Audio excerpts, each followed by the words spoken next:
Imagine sitting down for dinner, the smell of decay quietly rising from beneath your feet, staring into the smiling eyes of your husband as he enjoys the meal you made for him, completely unaware that years later, the life you built together would be shattered forever.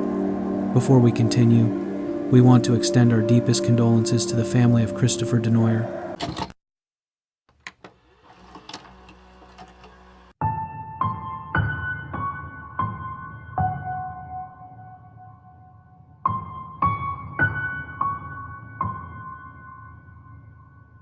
Salinas, California, January 1998.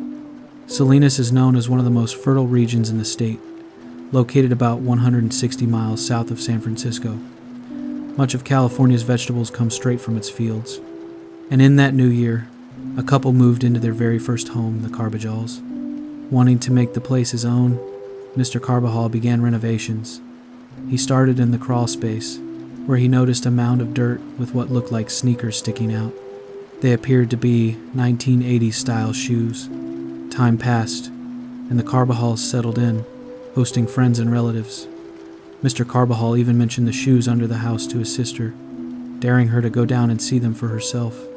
As she crawled into the darkness, she spotted the mound and tugged the sneaker, only to realize it was still attached to a human body. Police arrived expecting a misunderstanding, perhaps a mannequin mistaken for a corpse. The neighborhood was calm, quiet, the kind of place where tragedy feels impossible.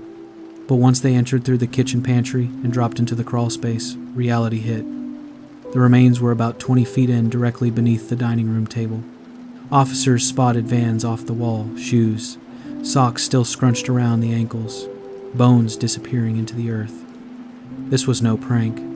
Naturally, the Carbajals were considered suspects. They were the current homeowners. But with the body fully skeletonized and the family only recently purchasing the property, it became clear they had nothing to do with the death. Authorities then called in Dr. Allison Galloway, an anthropologist from UC Santa Cruz. Walking in, she thought the house seemed typical until she turned a corner and saw a massive hole cut into the dining room floor.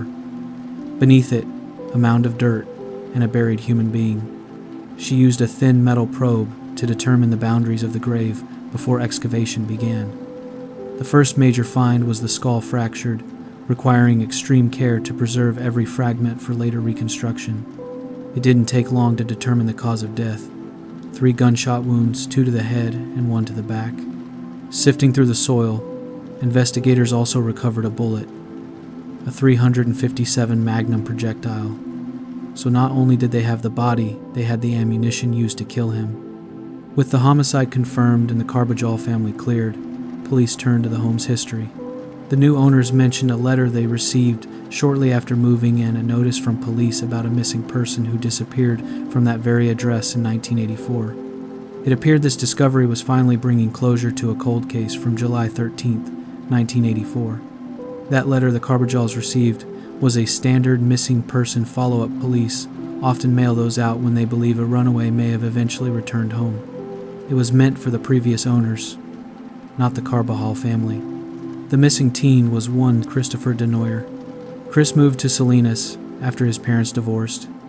His mother remarried, and he lived in the home with her, Dale, his stepfather, Jackson Villarta, and his sister Cherie.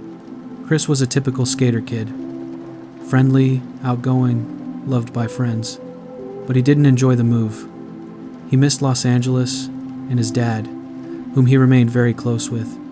He often complained about Salinas. The constant smell of manure from the farmlands made him want to go back home. On the day he vanished, Chris was chatting on the phone with his girlfriend, Carlotta. Dale had taken his sister shopping. When she returned home and finished unloading groceries, she realized Chris wasn't there. She asked Jackson if he'd seen him. He said he hadn't. Hours passed. Then a knock at the door. It was Carlotta, furious and worried. Chris never showed up for the plans they made, and that wasn't like him at all. Panic set in. Dale rushed across the street to ask Chris's friend Robert if he'd seen him. Robert told her the last time he saw Chris, he was carrying a dead dog, one of his pets that may have gotten into rat poison. He also mentioned that Chris had struggled to adjust to life in Salinas and talked often about running away. That quickly became the leading theory. Chris ran away. Dale called his father in Los Angeles, desperate for any sign of him. He hadn't heard a thing. so she reported Chris missing. Friends were split. Robert believed Chris finally ran away like he always talked about. Carlotta insisted he would never leave her like that.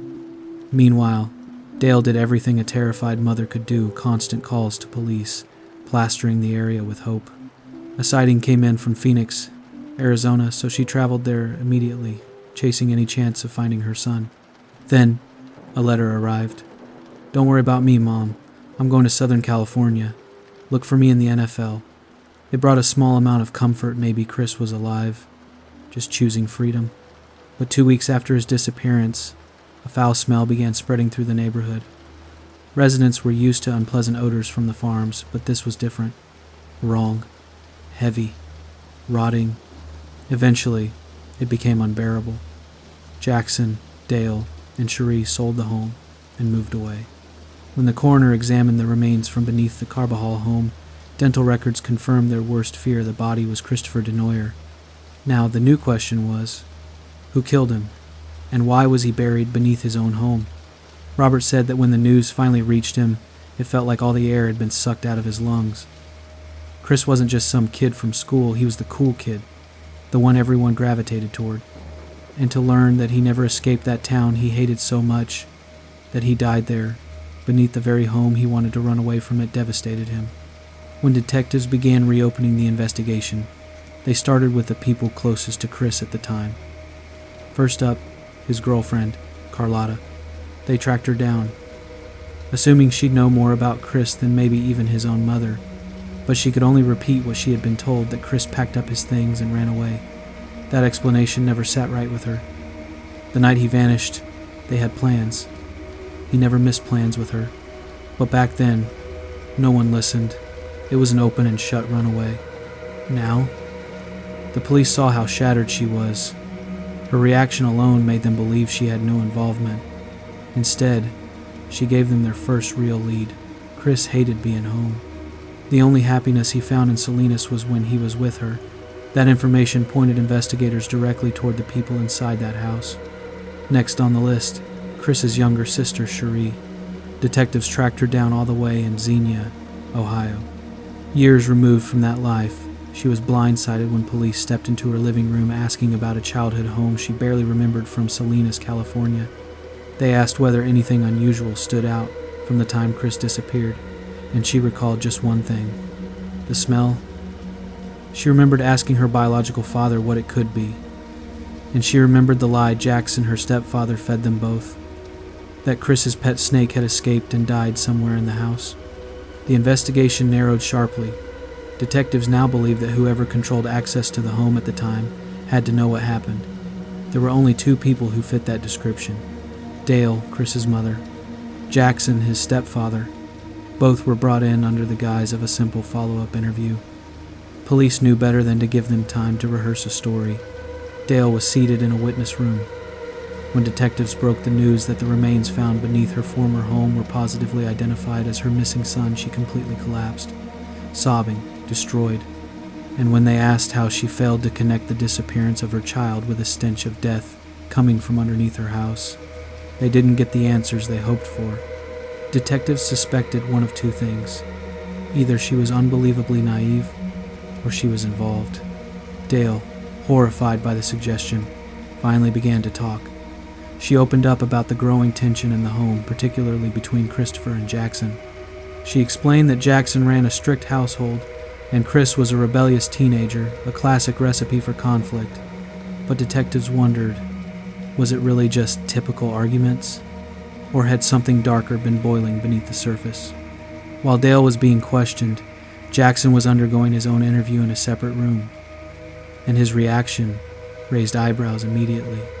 When detectives told him that Chris's body had been discovered beneath the family's former home, he didn't react with shock or grief. He reacted with questions. Strange ones. Not, "Oh my God, Chris is dead," but, "How exactly did you find the body? Under which part of the house?" It felt less like concern and more like damage control. Then came the question about that unforgettable smell inside their home. Everyone else remembered it vividly, except Jackson. He denied ever smelling anything unusual. According to him, the odor that drove the family to move simply didn't exist. As detectives pressed harder, they shifted toward potential weapons. "Have you ever owned a firearm?" Jackson answered confidently. "Yeah, a .357 Magnum. It's at my house." What he didn't know was that investigators had already recovered a bullet fragment from the remains, and that fragment matched a .357 round. All they needed now was his gun to compare the rifling marks. A warrant was obtained. When law enforcement entered the home, they discovered that Dale and Jackson were, by all accounts, hoarders, boxes and piles stacked everywhere. But buried in that chaos was evidence that would tighten the noose. A calendar from the time Chris disappeared with notes marking key dates. Chris missing. Telegram received. Phone records showing a call from the Salinas home to the telegram service, meaning the fake "I'm okay" message came from inside the house. And finally, the gun. A Colt Python .357 Magnum locked in a garage cabinet, the very type used to kill Chris. At this point, the suspect pool had narrowed to just two names: Dale or Jackson. And while Dale had been emotional, cooperative, and transparent, Jackson was evasive, dismissive, and now directly linked to the murder weapon. So detectives moved in. On February 6th, 1998, police decided the safest option was to arrest Jackson at work. They pulled over his truck, and Jackson stepped out with his hands up, only to dart right back inside. Officers thought he was reaching for a gun, but what he emerged with was something bizarre: a bright orange traffic cone. He placed it neatly beside the truck before complying with instructions. When officers demanded to know what he was doing, Jackson replied matter-of-factly, "That's the rule. You have to put a cone out when you stop the vehicle." Even at the moment of his arrest, he was more worried about safety protocol than the fact he was being charged with murder. May of 2000, that's when this case would finally make its way into a courtroom. For Dale, this was a nightmare she still struggled to accept. She had been married to Jackson for years. She trusted him, built a life with him. She simply could not wrap her mind around the idea that the man she shared a home and a family with could be capable of murdering her son. And yet, the tension between Chris and his stepfather was well known in the community. Their relationship was strained to the breaking point. Chris openly despised Jackson, and apparently, the feeling wasn't far from mutual. With no eyewitnesses to the crime, prosecutors had to rely on the evidence and the story that evidence told. They argued that Chris's two dogs had been poisoned, likely by Jackson, and when Chris confronted him in anger, that confrontation turned fatal. Even after Jackson was arrested, Dale clung to hope that he might somehow be innocent, but that changed. She eventually filed for divorce and was completely cleared of any involvement in Chris's death. During the investigation, Dale revealed chilling details that painted a much darker picture of Jackson. She described how he would mock her for continuing to search for Chris, telling her she was wasting their money, laughing at her grief, and calling her foolish for holding on to hope. But in the end, it was Jackson who was exposed. The jury found Jackson Villarda guilty of second-degree murder in the death of Christopher Denoyer. Justice had finally caught up with him, even if it took nearly 16 years. With cases like this, you're reminded of a terrifying truth. Sometimes, you never really know who you can trust. We grow up believing our parents will protect us, that the people brought into our lives are there with love and good intentions. But how could anyone predict that the man meant to help raise Chris would be the one to take his life? I'm not saying to look at your loved ones with suspicion, but stories like this continue to show us that the deepest betrayals often come from those closest to us. Thank you for watching. Stay safe, stay aware, and until next time, watch your back.